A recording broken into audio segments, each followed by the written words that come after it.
వేసవి కాలం సెలవులు ఇచ్చేశారు.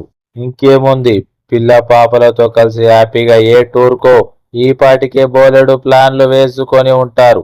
అయితే మీ ప్రణాళికలన్నిటినీ వెంటనే రద్దు చేసుకోండి. ఎందుకంటే ఈ వేసవి సెలవుల్లో తెలంగాణ ప్రభుత్వం మీకు ప్రత్యేక శిక్షణ ఇవ్వనుంది. ఈ మేరకు పాఠశాల విద్యాశాఖ నుంచి ఆదేశాలు కూడా వచ్చేశాయి.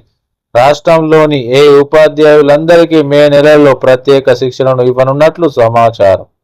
ప్రత్యేక శిక్షణను ఇవ్వనున్నట్లు పాఠశాల విద్యాశాఖ డైరెక్టర్ ఏవి నరసింహారెడ్డి సోమవారం ఆదేశాలు జారీ చేసినట్లు తెలుస్తోంది. ఈ మేరకు శిక్షణ దృష్ట్యా ఉపాధ్యాయులు ఎవరూ అనుమతి లేకుండా హెడ్ క్వార్టర్ విడిచి వెళ్లవద్దని, సెలవులు మంజూరు చేయబోమని వివిధ జిల్లాల డిఈఓలు మండలాలకు ఆదేశాలను జారీ చేశారు. కొన్నేళ్లుగా రాష్ట్రంలో పాఠశాల విద్యలో విద్యా ప్రమాణాలు పడిపోతున్నాయి.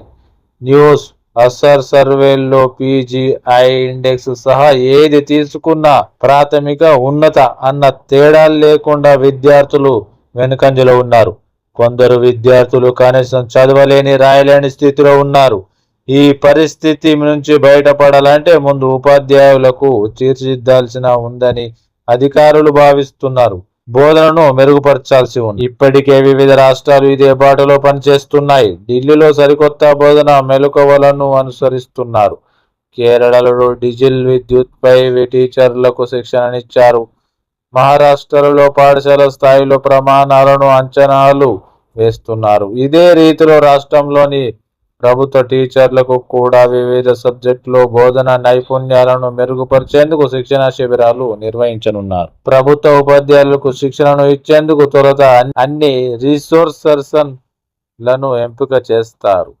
ఈ నెల 30లోగా మండలం జిల్లా పరిధిలో రిసోర్సన్ల ఎంపికను పూర్తి చేస్తారు. ఈ ఎంపిక బాధ్యతలను జిల్లా collector, DO, DIET, BEd university అధ్యాపకులతో కూడిన కమిటీకి అప్పగించారు. డెమో ఇంటర్వ్యూ ఆధారంగా ఆర్పీలను ఎంపిక చేస్తారు. ప్రతి మండలం నుంచి ప్రతి సబ్జెక్టులో 2 సెకండరీ గ్రేడ్ టీచర్లను రిసోర్సనర్లుగా ఎంపిక చేస్తారు. ఈ ఎంపిక తర్వాత మే నెలలో రాష్ట్ర వ్యాప్తంగా శిక్షణ కార్యక్రమాలను నిర్వహించనున్నారు.